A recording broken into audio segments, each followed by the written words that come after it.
Bon, on le fait cet épisode ou pas?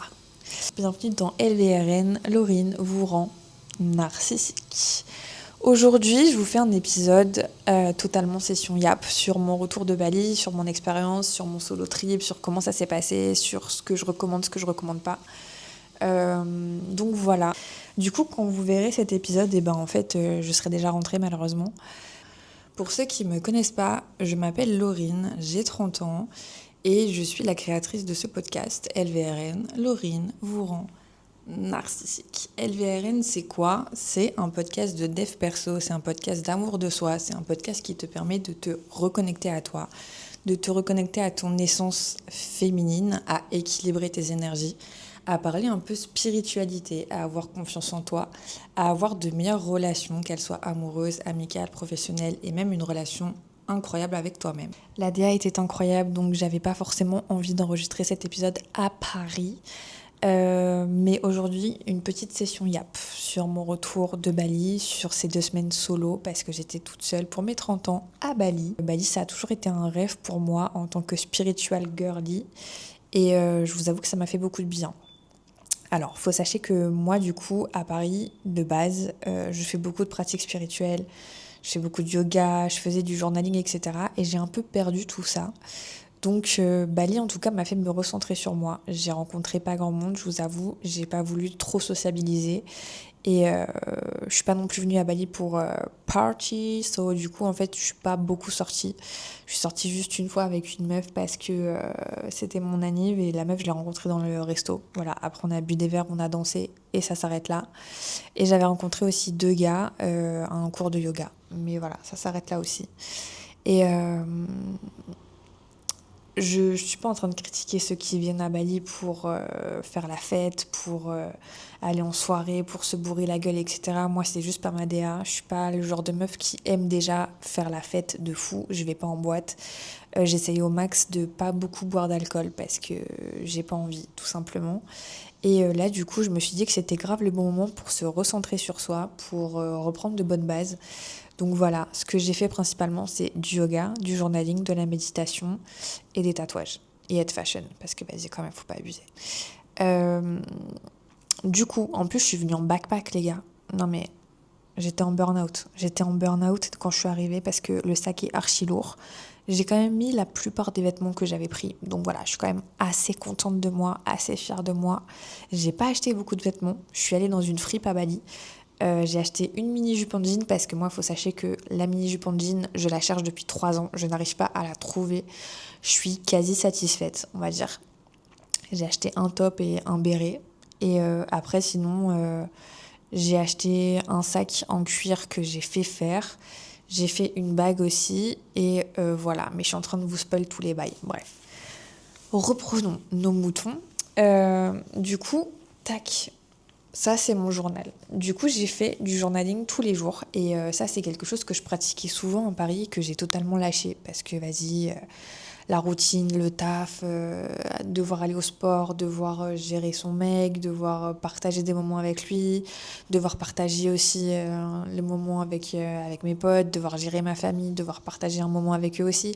Enfin, voilà. Du coup, ce solo trip, il m'a permis de me reposer, de reprendre de bonnes bases, donc principalement le journaling, mais aussi la méditation que je ne pratiquais plus du tout à Paris.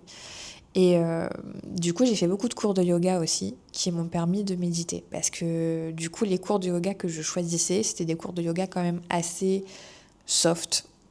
Parce que moi, du coup, j'ai un petit problème osseux sur le bras gauche. Et du coup, si je mets trop de pression, si je fais trop de trucs avec ce bras-là, il risque de casser. Donc même pour la pratique du yoga, il y a certaines choses que je peux pas faire qui me rendent très mal à l'aise quand ça se passe. Mais c'est la vie et on apprend à vivre avec nos handicaps. Voilà. Tout ça pour dire que du coup, dans mes cours de yoga, il y avait aussi principalement beaucoup de méditation, dont un cours complet de méditation et c'était incroyable. Donc voilà, ça m'a permis de grave réapprendre à méditer, à se recentrer parce que c'est archi dur de méditer parce qu'en fait, il y a toujours des pensées parasites et c'est ok en fait. Il faut juste réapprendre à accepter ça. Donc voilà, moi mon corps bougeait dans tous les sens et tout parce que j'arrivais pas en fait à me poser.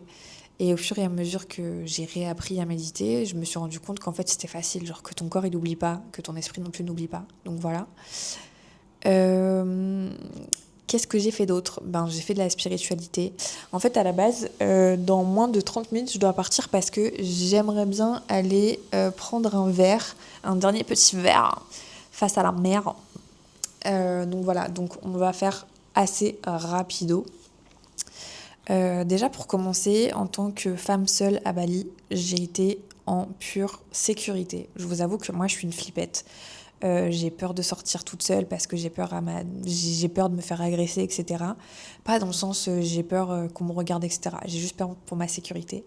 Et là, pour le coup, Bali, ça a été une belle expérience parce que y a beaucoup d'hommes qui sont grabs ou qui sont... Enfin bref, en gros, c'est un mec qui vous prend en scout. Et de nombreuses fois, en fait, je suis rentrée la nuit avec un mec en scout et je vous avoue que ça a été. Idem pour les hôtels, les gens sont quand même assez cool. Je vous avoue que je suis pas allée en truc là, en auberge de jeunesse parce que vas-y ma belle, j'ai 30 ans, j'ai plus que ça à foutre en fait. Donc moi j'étais dans des villas, je suis dans un hôtel actuellement et j'ai aussi été dans une maison d'hôtes, histoire de voir un peu quelque chose de différent et d'être vraiment avec les locaux. Donc voilà, j'ai commencé mon petit périple avec Ubud. Ubud, je pense que c'est vraiment la ville qui m'a le plus fait kiffer. Parce que en tant que spiritual girly, ben moi du coup j'avais besoin de faire du yoga, j'avais besoin de faire tous ces trucs un peu spirituels, etc. Et j'en avais tous les quatre coins de rue. Donc c'était incroyable, vraiment incroyable. Les massages aussi sont incroyables et les gens sont plus qu'incroyables. Voilà. Et on voit beaucoup plus de balinés que d'Européens quand même. Genre, faut pas. Voilà. Je dis ça parce qu'en fait, après, je suis allée à Canggu et à Uluwatu. Là, actuellement, je suis à Uluwatu. Et fallait me dire, en fait. Fallait me dire que en venant ici, j'allais rencontrer tout Paris. J'allais rencontrer tous les Occidentaux et qu'il n'y avait pas un seul baliné, mis à part sur des grabs, pour vous prendre en scout, en fait. Donc je vous avoue que ça m'a un peu saoulée parce que moi je suis pas venue à Bali pour voir des Parisiens ni pour voir des Blancs tout simplement. Je suis venue pour vraiment apprécier la culture locale, voir des Balinais, ce qui n'était pas le cas. Donc voilà, j'ai été un peu déçue. Et à la limite, si je reviens à Bali, je pense que j'irai même pas à Canggu ni à Uluwatu. Enfin peut-être aller genre une journée pour un sunset et encore. Ouais, ça m'a grave saoulée en fait. Donc bref, voilà. Qu'est-ce que j'ai d'autre à dire? J'ai plein de choses à dire, mais déjà en vrai, vous voulez que je vous montre ma tenue? Parce que je suis en train d'enregistrer en vidéo, puisque maintenant je vais faire des podcasts vidéo, parce que j'ai que ça à faire. Attendez, je vous pose. Look at this. Ça, c'est vraiment ma tenue. Genre, je trouve que ça, c'est ce qui me représente le plus. C'est-à-dire le noir et le streetwear, mais plutôt pas mal. Vous voyez ou pas? C'est un Capri Pants Adidas avec mes petites tongs Havaianas, avec un top noir, avec des bijoux en argent, forcément. Et surtout mes nouveaux tatouages qui me font archi mal. Je sais pas pourquoi. Demain, je prends l'avion, ça va être horrible. Bref, je vous repose là où vous étiez placé. J'espère que ça sera pareil parce que sinon, je suis en PLS. Voilà. Du coup, pour reprendre, ouais, ça a été un très beau voyage, en vrai de vrai. Je me suis grave recentrée sur moi, c'était un peu le but en fait. Le but c'était de fêter mes 30 ans à Bali solo et de se recentrer sur soi, de reprendre les bonnes habitudes parce que moi, il faut savoir que je fais beaucoup de journaling, je méditais beaucoup, je faisais beaucoup de yoga, etc. Je faisais beaucoup de sport à Paris. Et j'ai arrêté un moment parce que forcément, il y a la routine, il y a la vie, il y a les problèmes, il y a la fatigue, on doit avoir nos potes, je dois avoir mes potes, je dois avoir ma famille, je dois passer du temps avec mon mec, je dois gérer mon taf, je dois gérer le podcast, je dois gérer aussi mes séances de sport, enfin, burn-out. Euh, du coup, je me suis dit, là, en fait, c'est parfait. Genre, Bali tombe à pic.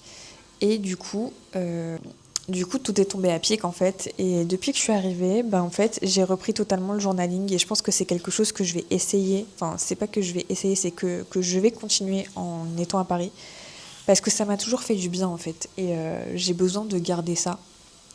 Donc voilà, la méditation aussi, putain, c'est quelque chose que je faisais de fou avant. Ça me permettait d'arrêter de trop penser, d'arrêter un peu enfin de laisser de l'espace en fait à mon esprit parce que moi je suis quelqu'un qui a beaucoup de migraines et du coup quand je laisse pas d'espace à mon esprit, ben je me retrouve à avoir mal à la tête de fou.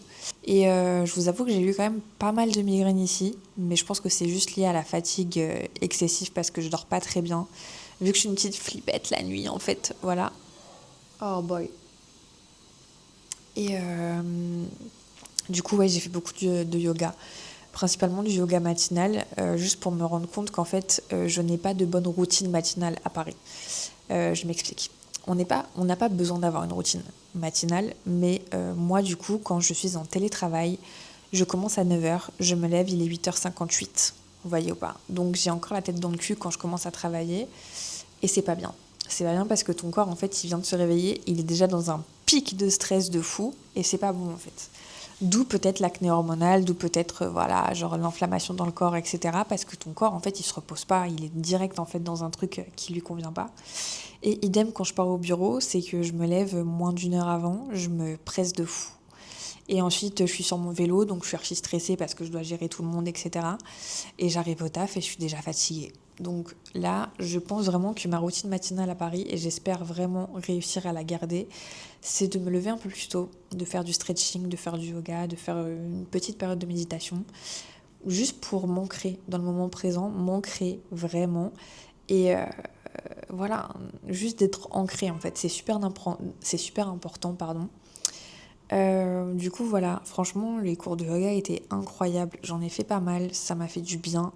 J'avais un peu peur parce que certains cours de yoga étaient archi chauds. Donc, j'ai essayé de faire du yoga un peu plus chill, avec beaucoup de méditation, plutôt que faire du vinyasa, etc., qui est beaucoup plus dur et qui demande beaucoup de force en fait dans les bras.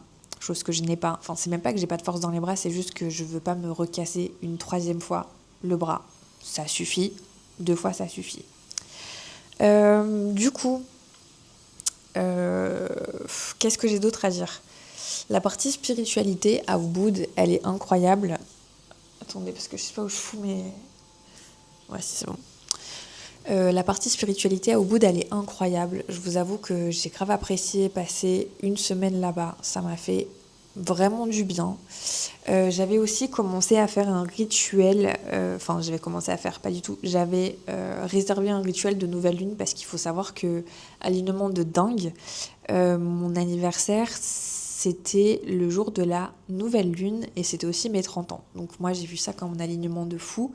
Parce que comment ça ton anniversaire il tombe le jour de la nouvelle lune et la nouvelle lune on fait quoi? On manifeste. Mais on fait quoi aussi à son anniversaire? On fait un vœu, donc on manifeste. Du coup, j'avais mis beaucoup d'attentes dans Pyramid of Chi. C'est un endroit où, du coup, il y a beaucoup de cérémonies de nouvelle lune, de pleine lune, etc., de sound healing, blablabla. J'ai payé 35 balles, je crois, en euros. Donc, c'est quand même pas mal en roupies indonésiennes. Et c'était de la merde.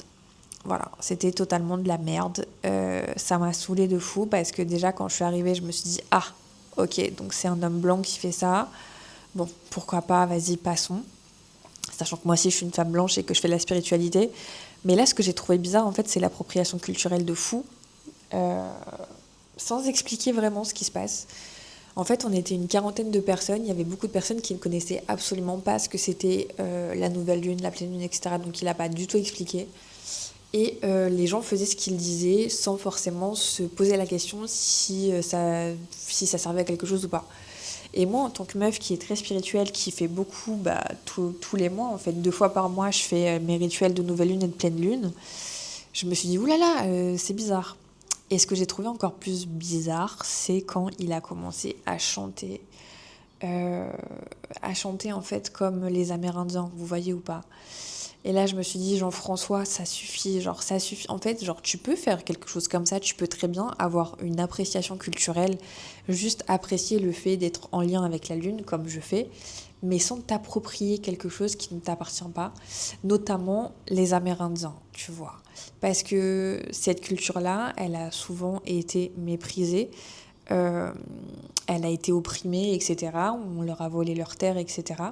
Et en fait, ce que je trouve assez mauvais, c'est qu'un homme blanc puisse venir faire un business sur quelque chose qui est une religion, parce que ça reste une religion en fait. Euh, donc ça m'a archi déçue. Je me suis dit putain mais dans quoi je me suis foutue et tout. En fait t'avais juste à faire ta putain de cérémonie toute seule, ça aurait été parfait. Ils nous ont mis de la sauce sur nous, etc. Blablabla. Je me suis dit bon, vas-y. Après du coup on a fait du sound healing. Le sound healing c'est des bols tibétains. Donc alors j'ai pas compris non plus parce que comment ça le Tibet rencontre l'Amérique et ils font des liens. J'ai pas compris. Donc bref, il commençait à faire ses chants, etc. Avec son sound healing, avec ses tambours, etc. Je me suis dit, ok, vas-y, flemme. Euh, Et en plus de ça, il y avait grave des Américaines qui parlaient archi fort. Je me suis dit, mais gros, tais-toi en fait, genre vraiment de ta gueule, clairement de ta gueule, parce que là, en fait, t'es en train de nous faire chier.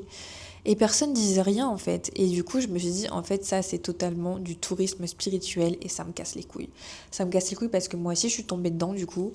Et malgré moi, en fait, c'était le jour de mon anniv en plus. Wesh, ça y est, tu vois, j'aurais préféré vraiment partager un moment totalement différent pour mon anniv. Mais bon, bref, c'est pas grave. Et ensuite, bah, c'était tout. Genre, on a mangé et chacun était de son côté. Euh, Quand j'ai reçu le mail de réservation, j'avais compris que du coup, on faisait le rituel de libération et de manifestation. Donc, comme j'ai l'habitude de faire, c'est-à-dire genre vraiment poser une intention, méditer, allumer une bougie blanche, essayer de libérer, de pratiquer la gratitude pour tout ce qui se passe, etc. Et ensuite manifester. Ce qu'on a fait, c'est qu'on a pris du sel, on l'a jeté dans le feu en mettant une intention dans notre tête et voilà, c'était terminé. Et ensuite, on est directement passé au sound healing. Donc je me suis dit, ah ouais, bizarre et tout, peut-être qu'il y a un autre truc après, peut-être que vas-y, on va faire la manifestation après. Non, non, c'était terminé, voilà. Et ensuite, quand on a mangé, en fait, il disait qu'on allait partager un moment ensemble autour d'un dîner, etc. Un truc 3 pièces, blablabla. Mais MDR, j'ai eu un curry végétarien et j'étais assise toute seule à une table parce qu'en fait, tout le monde était en groupe déjà et les gens ne se mélangeaient pas. Et je me suis dit, c'est bête en fait parce qu'une cérémonie comme ça qui est très genre collaborative, etc., ben peut-être qu'il faudrait faire autrement. Du coup, je me suis cassée avant que ce soit fini. Ça m'a grave saoulée. Je suis rentrée chez moi et voilà. Donc, mis à part ça, franchement, le rituel de purification, le Melukat, je suis allée à Béjégria, c'est une cascade. C'était incroyable, vraiment. J'avais un guide incroyable. Ça s'est archi bien passé. Je crois que ça a duré 2 heures. Et oui, j'ai crié sous une cascade. Allez voir mes vlogs. Je sais pas si les vlogs seront sortis avant ce podcast parce que je suis un peu en burn-out. Je suis en train de monter les vlogs sur mon téléphone portable, donc c'est un peu gênant. Donc j'attends de retourner à Paris pour pouvoir le faire correctement. Donc voilà, il y a des gens qui passent. Je suis gênée, frère. Ah, c'est gênant. Donc voilà, ouais, le Melukat en fait c'est un rituel de purification qui va purifier ton âme, donc ton esprit, ton corps, ton âme. Et du coup tu vas donner des offrandes à chaque dieu. Donc faut voir que, enfin faut être allé à Bali pour comprendre, mais en fait à Bali il y a souvent des petits carrés d'offrandes qu'on offre à chaque dieu, etc. Qui se font chaque jour. Et du coup ben là ce que j'ai fait c'est que j'ai donné une offrande à chaque dieu, etc. pour me permettre de faire ce rituel en sécurité, on va dire, en sécurité spirituelle, si vous voulez. Voilà. Donc voilà. Ensuite, je suis partie à Sidemen. Alors, je vous avoue que Sidemen, ça a été un peu challengeant. Parce que moi, je suis une meuf de la nature, mais à un certain degré, on va dire. Voilà. Je suis une rando girly, mais il y a girly dedans. Vous captez ou pas? Ça veut dire qu'en fait, quand je suis arrivée, l'hôte, parce que j'étais dans une maison d'hôte, m'a dit par contre, tu es dans la nature. C'est-à-dire qu'il y a des insectes, il y a des animaux, il y a des bêtes. Faut être OK avec ça. Genre, tu vas entendre des bêtes, tu vas les voir, elles vont être dans ta chambre. Je me suis dit, guy, genre, commence pas en fait, parce que là, je sens les insomnies. Donc, je n'ai pas dormi pendant 2 jours. J'étais archi fatiguée. Mais pour le coup, Sidemen, ça a été ressourçant parce que j'étais avec les vrais balinés, j'étais avec vraiment les locaux. Et il n'y avait pas un seul touriste au mètre carré. C'est-à-dire que j'étais la seule femme blanche, toute seule, dans un petit village à Sidemen. Et j'ai eu la chance du coup de loger chez le chef du village. Donc il m'a fait visiter ses rizières, le village, etc. Et c'est aussi un guide touristique qui parle français. Enfin, en tout cas, il apprend le français. Donc ça m'a semblé vraiment incroyable et archi aligné. Euh, il veut pas que je partage son adresse parce qu'il veut pas qu'il y ait trop de touristes, ce que je comprends totalement. Donc voilà, je me suis bien reposée, j'ai mangé local parce qu'il y avait rien d'autre et je me suis dit putain mais c'est incroyable comment genre d'une ville à l'autre tu passes des locaux qui parlent quasi pas anglais à zéro baliné au mètre carré parce qu'en fait il y a que des occidentaux genre. Donc voilà. Ensuite je suis partie à Canggu. Alors, il pleut là. Je devais aller voir le sunset pour ma dernière soirée. Et genre la vie de ta mère, il pleut là. C'est pas grave. C'est pas grave. Ça veut dire que j'aurais eu un accident sur la route ou autre. Donc voilà, on accepte les changements. Ce que je disais, bref, c'est que Canggu, mais MDR, j'étais archi choquée en fait. Je me suis sentie à Paris, en Indonésie, tout simplement. Il y a les fashion, il y a les surfeurs, il y a les gens qui veulent juste se bourrer la gueule, qui sont tout le temps sous alcool. Et je me suis dit, waouh, genre, je suis pas sûre de vouloir rester autant de temps parce que j'ai voulu rester 3 jours. Parce que vas-y, je voulais faire un sac en cuir et je me suis dit, vas-y, 3 jours, le temps que ça soit fait, ça sera bon. MDR. Je me suis fait chier à Canggu en fait. Vraiment, je me suis fait chier. Le seul moment cool, c'était quand je suis allée faire mon yoga. Voilà. Je crois que ça s'appelle The Practice. C'était incroyable. C'était vraiment incroyable. La meuf était incroyable. Elle expliquait incroyablement bien. C'était une vraie yogi pour le coup. C'était une indienne. Et vraiment, on a fait des vrais trucs. Et je me suis dit, putain, c'est cool en fait. Parce que la meuf, elle explique vraiment ce qu'on est en train de faire. Et il y avait beaucoup de débutants qui ne savaient pas du tout ce que c'était le yoga. Et du coup, en fait, elle a vraiment pris le temps de leur expliquer ce que c'était, pourquoi on faisait ça, pour quelles raisons on avait cette posture qui était plus longue qu'une autre, etc. J'étais vraiment très contente d'être ici et de l'avoir rencontrée. Sinon, mis à part ça, Canggu, bah voilà, ça m'a cassé les couilles, clairement. La plage, elle est moche, la ville, elle est moche. Il y a que des blancs, il y a que des Anglais, que des Européens. Et il y a que des gens qui font la fête. Voilà. Et du coup, je me suis dit, mais je suis pas du tout dans le bon endroit en fait, parce que moi, j'ai pas bu d'alcool, moi, je suis pas sortie. Je suis sortie une seule fois à Canggu, c'est quand je suis allée faire un resto pour mon anniv et que j'ai rencontré une meuf, une française aussi, enfin une Suisse, mais du coup qui parle français. Et ensuite, on est allé boire un verre, on a dansé, mais sinon, mis à part ça, je suis pas sortie en fait, parce que c'était pas du tout l'ADA de mon voyage. Donc voilà, ça m'a un peu saoulée, je vous avoue. Ensuite, j'ai quand même fait des plages, enfin une seule plage.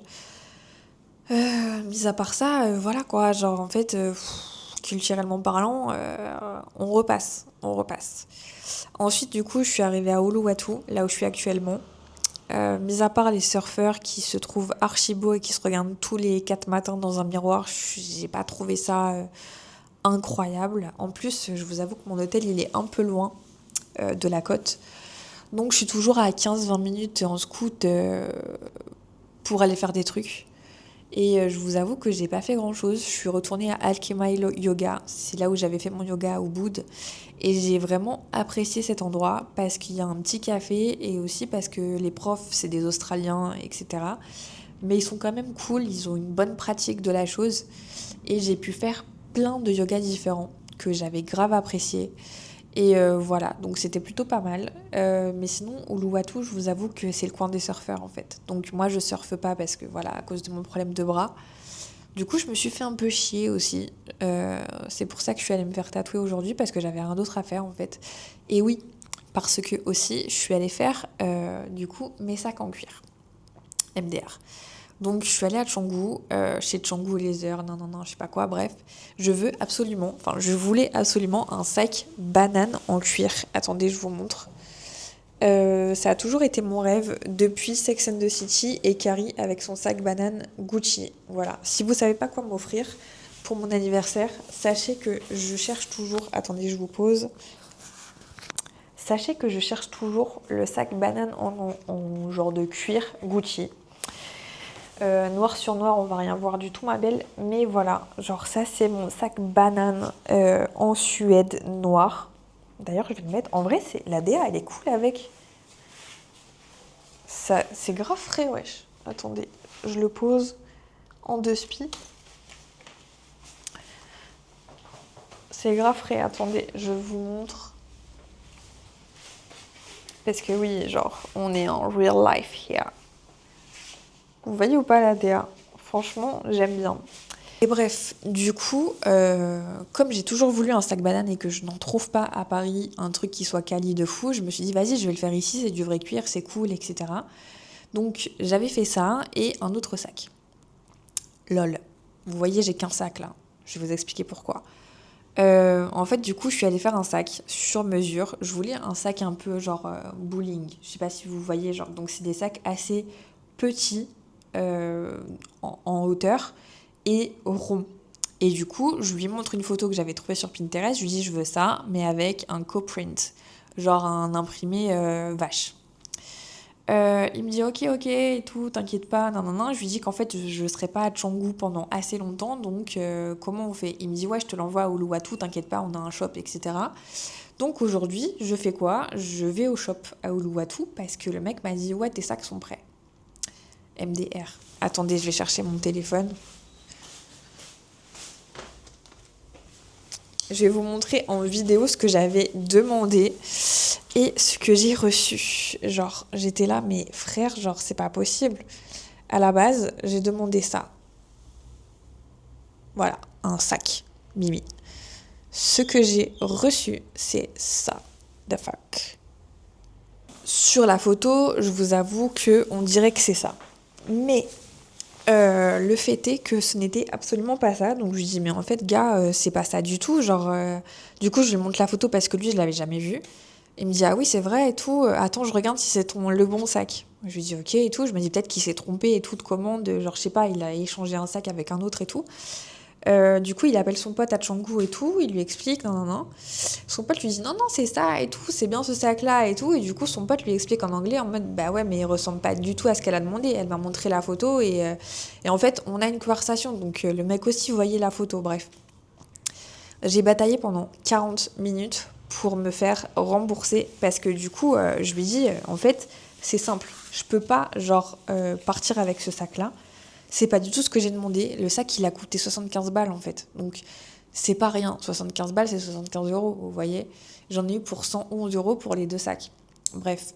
Du coup, je lui dis en fait non, genre je peux pas prendre ça et moi je pars demain. Ça veut dire qu'en fait là, en une soirée, t'as pas le temps de le faire.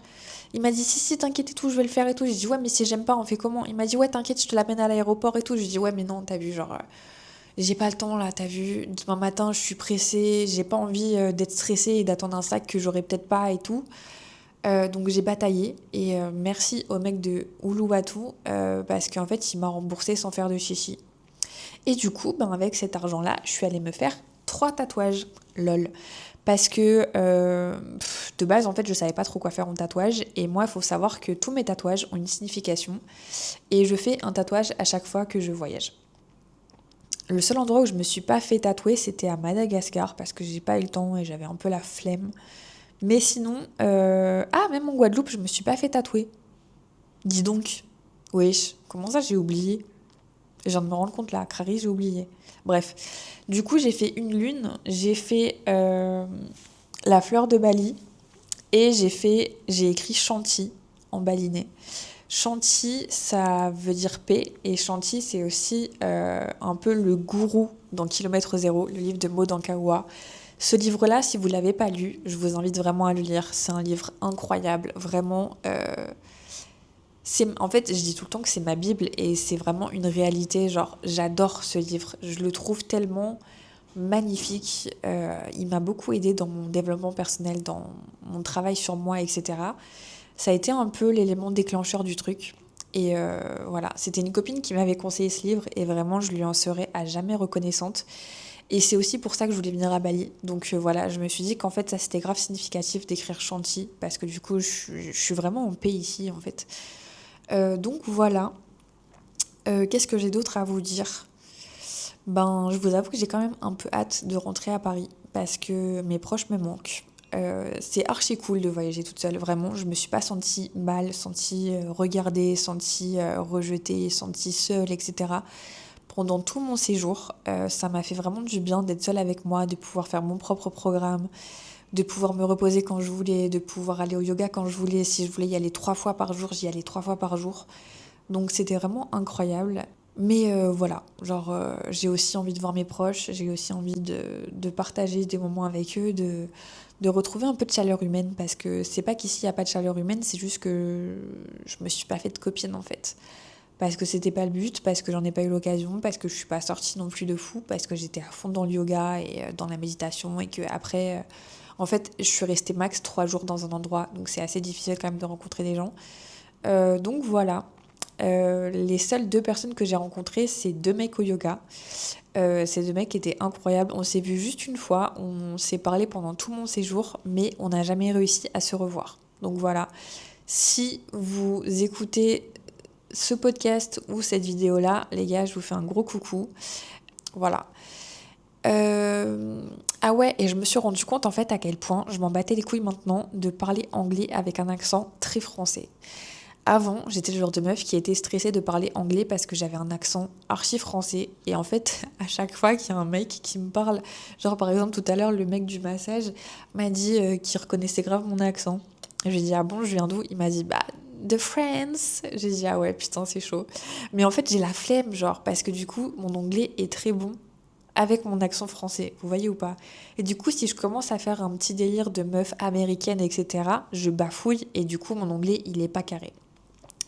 Donc je me suis dit, écoute ma belle, t'es française, ok, t'as un accent français quand tu parles anglais, c'est totalement ok, parce que du coup tu parles quand même anglais, on est d'accord? Voilà, ça s'arrête là. Donc voilà, après qu'est-ce que j'ai d'autre à vous dire? Bah franchement, rien, parce que le voyage s'est vraiment très très bien passé, genre c'est pas comme si j'étais pas en business pendant l'aller et que je serais en business demain pour le retour. Donc je vais essayer de dormir. Et carrément, genre, vu que j'arrivais pas à dormir, on m'a donné des pills. Ça s'appelle Dreams MDR, genre. Je suis tellement une meuf stressée de la vie. En fait, je suis une meuf stressée de dormir. Je vous explique. Moi, je suis une meuf très ouverte spirituellement. Et du coup, il y a pas très longtemps, je suis allée faire une guidance. Je crois que j'en ai pas encore parlé. La guidance, en fait, ça te sert à te connecter à tes guides spirituels et du coup à comprendre un peu ce qui se passe dans ta vie. Moi, il faut savoir que je suis somnambule et du coup, je parle beaucoup. Wesh, il pleut de dingue. Il faut savoir du coup que je parle beaucoup dans mon sommeil et des fois, quand je suis très stressée, je me réveille la nuit, je parle à des trucs qui sont invisibles dans la chambre. Donc ça fait très peur à mon mec, forcément. Et une fois, il a eu tellement peur qu'il s'est levé parce que du coup, en fait, je suis allée dans la salle de bain et je suis allée crier dans la salle de bain. Voilà. Euh, Franchement, si vous cherchez la folle du bus, bipez-moi. Parce que je suis pas sûre qu'il y ait d'autres folles du bus à ce point-là. Et du coup, en fait, j'ai réveillé mon mec parce que forcément, tu cries de zinzin. Donc, ton mec se réveille, en fait, puisqu'il est censé dormir à côté de toi. Et quand je me suis réveillée, du coup, parce que j'étais totalement inconsciente, puisque quand t'es somnambule, en fait, tu te rends pas compte de ce que tu fais. Il était assis sur le lit et il m'a dit, attends, s'il te plaît, juste laisse-moi 2 minutes, s'il te plaît. Et en fait, il a commencé à prier. Je me suis dit, my God, ça y est, genre, mon angoisse principale, c'est d'être possédée par le diable. Alors, voilà. Seigneur, ça ne m'atteint pas parce qu'il n'y a que Jésus qui est mon sauveur. Attention, je rigole pas. Voilà. Mais c'est quelque chose que j'ai peur depuis que je suis toute petite parce que j'ai été traumatisée par des films d'horreur, etc. Et du coup, je me suis dit, ça y est, c'est le moment. Il m'a eu. Le fils de pute, il a réussi à m'avoir. Et en fait, pas du tout. Genre, du coup, je suis allée voir une guidance parce que j'ai une amie de mon pote qui m'a parlé de ça. Une amie de mon pote, n'importe quoi. Une amie de mon mec qui m'a parlé de ça. Parce qu'elle y va, etc. Et du coup, quand je suis arrivée pour voir la meuf, elle m'a dit, mais en fait, je sais qui tu es déjà. Enfin, je sais ce que tu es. Je me suis dit, mais quoi? Allô, bonjour. Moi, je m'appelle Laurine. On se connaît pas. Enchantée. Et elle me dit, t'es une âme voyageuse. En gros, ton âme voyage la nuit, ton âme peut aller dans d'autres dimensions, ton âme peut aller dans d'autres temps, c'est-à-dire le passé, le futur, etc. Et voilà. Et en fait, bref, je suis en train de vous spoil le bail, mais du coup, je suis arrivée, elle m'a dit ça, et elle m'a pas dit directement ce que j'étais. Elle rigolait, vous voyez, elle avait un sourire sur son visage et tout. Je me suis dit, ok. Du coup, elle me dit, d'accord, donc explique-moi pourquoi t'es là, etc. Je lui explique que je suis somnambule, que je vois plein de choses, que je ressens beaucoup de choses, que je ressens les énergies en fait. Et du coup, ça me plombe beaucoup. Ça me prend beaucoup aussi d'énergie parce que je sais pas faire autrement en fait. Genre, des fois, je sens un truc et je suis mal à l'aise. Et je peux pas faire autrement parce que l'énergie est là, parce que l'entité est là, etc. Et je lui dis, et en fait, carrément, j'arrive à me voir hors de mon corps. Et là, elle sourit bêtement. Je lui dis, vous voyez, par exemple, là, on se parle, mais j'arrive à me voir là-bas. C'est-à-dire que là, je suis sortie de mon corps.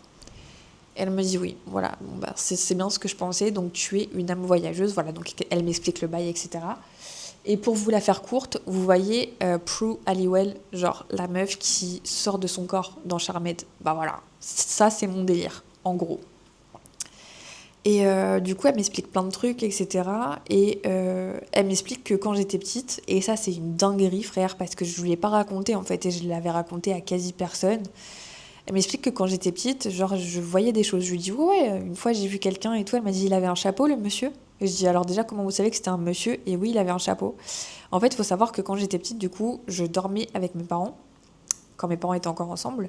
Et du coup, j'étais persuadée, en étant petite, d'avoir vu le Père Noël. Parce que du coup, quelqu'un a ouvert la porte. Il avait un chapeau, le monsieur. Et en fait, quand je me suis réveillée et que j'ai vu la personne, j'ai eu peur. Et du coup, la porte s'est refermée. Et elle me dit, en fait, ça, c'était votre guide. J'en ai des frissons quand je parle de ça, parce que d'un côté, ça me fait peur, et de l'autre, je sais qu'il me veut du bien, parce que c'est lui qui me protège. Et du coup, elle me dit, en fait, votre guide s'est trompé de temps. C'est très perché ce que je suis en train de raconter, donc essayez de rester concentré ou prier ou arrêter d'écouter, c'est pas grave. Mais je sais plus pourquoi je racontais ça d'ailleurs. Je sais plus. Bref. Ah oui, parce que je dors pas la nuit. Putain, franchement, les liens de fou. Et bref, du coup, elle me dit oui, du coup, votre guide là, il est heureux parce qu'en fait, il a enfin réussi à vous parler, il a enfin réussi à être là, vous l'écoutez, vous faites beaucoup de travail sur vous, vous lisez beaucoup de livres. Vous parlez aux gens d'ailleurs. Je lui dis, c'est-à-dire, elle m'a dit, je sais pas, je vois un micro. Je dis, ouais, j'ai un podcast et tout. Elle m'a dit, c'est bien et tout, ça va bien marcher, vous allez vraiment percer dans ce que vous faites, etc. Je me suis dit, ah, God bless, c'est bien ma belle. Et voilà. Et du coup, j'en avais pas parlé parce que j'avais mis longtemps à process le bail, parce que je comprenais pas trop ce que je devais faire en fait avec ce don-là. Et en fait, elle m'a juste dit, ben, tu vois, il y a des gens, des fois, peut-être qui vont avoir besoin de ton aide pour que tu les aides en fait à apprendre à voyager comme toi tu fais.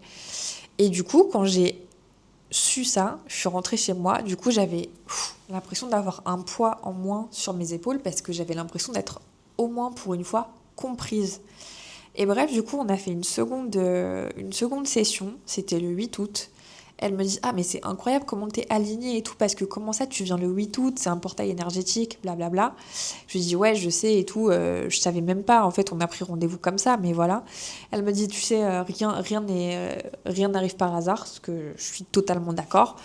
Et voilà. Et du coup malheureusement en fait, lors de la seconde session, ben j'ai arrêté de bien dormir en fait. J'ai arrêté de bien dormir, j'étais archi stressée, ça n'allait pas du tout. Je refaisais encore du somnambulisme, je parlais encore dans la nuit, etc. Et elle m'a dit en fait c'est parce que genre je t'ai aidé à bien ouvrir ton troisième œil, parce que du coup en fait le troisième œil c'est l'œil de l'intuition.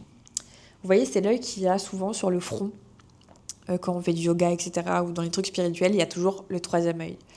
Et du coup moi mon troisième œil je l'avais déjà ouvert il y a assez longtemps, en équilibrant mes chakras, etc., en faisant beaucoup de méditation, blablabla. Et elle m'a dit, en fait, il y a juste encore un dernier petit voile à enlever. Et du coup, ton troisième œil, il va être ouvert. Elle me dit, c'est pour ça que tu as des migraines, en fait. Tu as des migraines parce que du coup, ton troisième œil, il est désorganisé, il est surdéveloppé, et tu sais pas le gérer. Et du coup, elle m'a donné des mantras à réciter avant de dormir, des prières en gros à réciter avant de dormir, aussi le matin quand je me réveille, etc., pour m'ancrer vraiment et arrêter de faire peur à mon corps. Parce que en gros, quand tu es quelqu'un qui voyage spirituellement, on va dire dans tes rêves, etc., c'est que ton corps, du coup, il connaît pas ça. Genre, ça, c'est mon corps actuel, mais mon âme, en fait, elle est vieille. Ce qui signifie que mon âme, en fait, elle a déjà eu plusieurs vies, des vies antérieures, et que c'était une âme voyageuse, donc une âme qui avait un gros pouvoir. Et elle me dit aussi que je suis très intuitive, que je suis très connectée à la lune, Et que du coup, c'est mon astre en fait, c'est mon astre. On a tous un astre en fait, et moi apparemment c'est la lune. Elle me dit en fait, t'es quelqu'un de très intuitif, t'as pas besoin de qu'on te dise quoi faire, tu sais déjà quoi faire. On n'a pas besoin de te dire que cette personne-là est mauvaise, tu le sais déjà. En fait, tu sens les gens. Et ça a souvent été un gros problème pour moi parce que, genre, des fois, j'aimerais bien ne pas savoir que les gens sont mauvais ou qu'ils m'aiment pas. Parce que du coup, ça me stresse de fou. Et maintenant, en fait, je me dis, bah écoute, c'est ton don, Laurine, tu dois juste l'accepter et c'est ok. Donc voilà. Et maintenant, ça va beaucoup mieux parce que je me suis concentrée sur les mantras, je fais beaucoup de prières, je fais beaucoup de. Je relâche en fait. Et du coup, j'ai arrêté de me réveiller la nuit. Le sommeil n'est toujours pas reposant parce que, vas-y, je suis une stressée du string. Mais ça va beaucoup mieux spirituellement parlant, en tout cas. Et voilà. Donc voilà. En vrai, j'ai rien d'autre à dire de plus, mis à part le fait que je conseille vraiment Bali à toutes les femmes qui veulent venir pour vaincre leur peur, peut-être de partir seules, mais aussi de se prouver qu'elles peuvent le faire toutes seules, de se prouver aussi peut-être que c'est cool aussi en fait d'avoir besoin de personnes pour partir, que ce soit son mec, que ce soit ses potes, etc. Et un truc qui m'a fait rire, c'est que pendant mon séjour, il y a beaucoup de personnes qui m'ont dit mais ça va pas avec ton copain? Enfin du coup, ah t'as un copain? Ah bon, bah pourquoi il est à Paris? Pourquoi il est resté? Pourquoi il voulait pas venir? Vous vous êtes embrouillés? Bah non, pourquoi? Je comprends pas là. Moi, mon mec, en fait, il m'a laissé partir parce qu'il savait que c'était mon rêve. Vous voyez? Il voulait partir avec moi. Je lui ai juste dit non, écoute, on reviendra tous les deux. Mais là, j'ai besoin de faire ça toute seule. J'ai besoin d'être dans ma bulle spirituelle toute seule. J'ai besoin de faire mes trucs de sorcière toute seule. Sans que j'ai besoin de te les expliquer, sans que tu aies besoin de les comprendre, sans que tu aies besoin de passer ta journée à attendre que j'ai fini mon cours de yoga ou mon truc spirituel. Donc voilà. Et surtout qu'en fait, aussi pour mon anniversaire en fait. Je vous avoue que mes anniversaires, ils ont jamais été très cool, très incroyables, on va dire. J'ai souvent eu des anniversaires un peu chaotiques avec mes ex, avec mes potes. Et du coup, je me suis dit, en fait, bah, je pense que je préfère le fêter toute seule parce qu'au moins, j'ai rien à attendre de personne et je serai pas déçue si j'ai rien, si les gens ne font pas des trucs pour moi, genre, vous voyez ou pas. Il y a un truc qui m'avait grave déçu une année, c'était quand j'étais partie à la montagne avec des potes à moi et on m'a fait faire mon propre gâteau d'anniversaire et je me suis dit, mes frères, genre, vous m'aimez pas. En fait, vous m'aimez pas. Vous m'aimez pas parce que comment ça, je fais mon gâteau toute seule. Il y a juste une pote à moi qui m'a aidée et mon mec. Et les autres étaient avachis dans le canapé parce qu'ils étaient fatigués. Ok, je veux bien, on est tous fatigués, mais aide-moi à faire mon gâteau, je sais pas. Et en plus, le soir, quand du coup on souffle les bougies et qu'on mange le gâteau, tu critiques le gâteau. Mais si t'étais pas contente, t'avais qu'à le faire, le putain de gâteau. Tu vois ou pas? Bref, voilà. Tout ça pour dire que bah voilà, j'ai fini de yap, j'ai rien d'autre à dire, vraiment, genre, mis à part le fait que voilà, c'était cool, c'était vraiment cool, c'était reposant. Euh, mais j'ai hâte aussi de rentrer, j'ai hâte de reprendre ma petite routine, d'aller à la salle, de continuer le yoga, de pas de retourner au taf, ça je vous avoue que c'est pas un truc que j'apprécie, mais en tout cas revoir mes proches, passer des moments avec eux, se rendre compte qu'on n'a qu'une vie. Et voilà. Donc je vous souhaite le meilleur.